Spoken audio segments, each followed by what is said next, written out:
Hello and welcome to a brand new episode of Beat the Experts, brought to you by Falcone Moon Ford. Alongside Mike Bires, I'm Andrew Chiappazzi. AJ, the local high school football playoff picture is coming into focus more and more each week. 7 local teams are already in.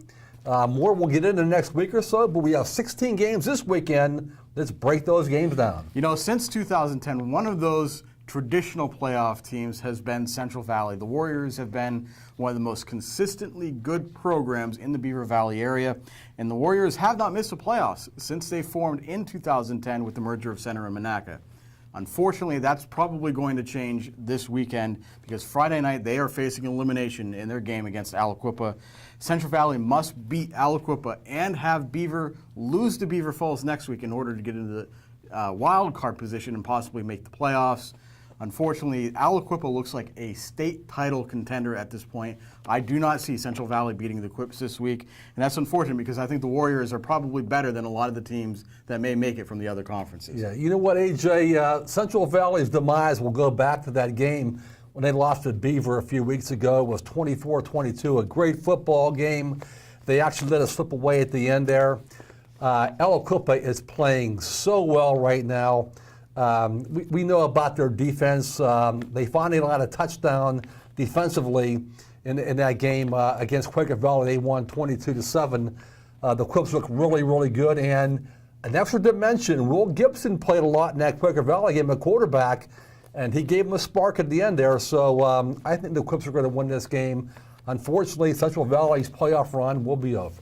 Let's get to the rest of the schedule because there are some interesting games on this weekend's slate. Let's begin with a big one in Class 5A, Woodland Hills at West Allegheny, a home playoff spot at stake. Yeah, you know what? Over recent years, these have been like two of the premier teams in the Class AAA as it was before, or 5A last year.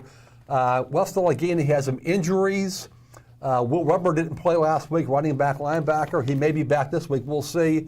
But I like West Allegheny to win this game at home. Close game, but they're the better team. Yeah, Bob Palco's group always finds a way to win unless it's against Upper St. Clair. Yes. What about Baldwin at Moon? Moon is going to break its 3-game losing streak, but it's too little too late for Moon. They had a chance to make the playoffs, but that 3-game losing streak knocks them out. Ambridge at Knock. Knock. Montour at Blackhawk. Montour. Mount Pleasant at Beaver. Again, this game could be interesting when you get into the wild card picture. Yeah, I think Beaver's a better football team. They're playing at home. And, you know, Beaver will improve if they win this game 7-2. Same record they had last year when they missed the playoffs. It's going to come down, like you said, next week. Beaver Falls, the game, Beaver has to win that football game. Speaking of Beaver Falls, they're at Hopewell this week. What do you think of Beaver Falls? Hopewell breaks its 4-game losing streak. How does Quaker Valley do in the wake of its first loss of the season? They have an interesting non-section game against Seton LaSalle. This is a great non-conference football game. Seton LaSalle is 7-0. They have a running back named Lionel Deans. I believe he's a leading rusher in the WPIAL right now, over 1,500 yards. He had over 250 last week in the win over Freeport. AJ, I was so impressed last week with Quaker Valley and their loss to Aliquippa. That was a 1-score game late in the fourth quarter. If the Quaker Valley receivers catch a few more balls in that game, we may have seen an overtime possibly in that football game. They're a very good football team, and I really think they have what it takes to bounce back and beat Seton LaSalle on the road. I think Quaker Valley wins this game, and I think they show people a lot about their mentality and show that they are potentially a WPIAL championship contender. Yes. In Class 2A, North Catholic at Southside. Any hope for Southside in that game? No. Riverside at Elwood City in a non-conference game, but it is a rivalry game. It is a rivalry game, but I just think that Ron Shaw was going to get his team ready to play. They had that tough loss last week at Cardinal World North Catholic, 29-28. They allowed a touchdown late in the game and the game-winning 2-point conversion. It knocks them out of first place in their conference. I think Riverside wins this football game.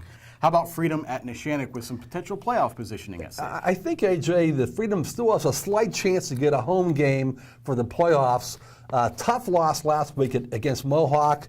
I think they win this game. They go on a road. It'll be tough up there at Neshannock, but the Bulldogs will come home with a victory. Freedom has shown some resiliency this year, including winning after Zach Rosa was out for a week. I like the Bulldogs in this one as well. New Brighton at Laurel. You know what? New Brighton still has a remote chance of making the playoffs. They'll keep those remote playoffs hopes alive by winning at Laurel. Cornell at Stowe Rocks. Any chance for the Raiders to get their first win in 6 years? I really wish they would, but it's not going to happen. No. Olsh at Shenango, a little bit of playoff positioning at stake there, too. Yes.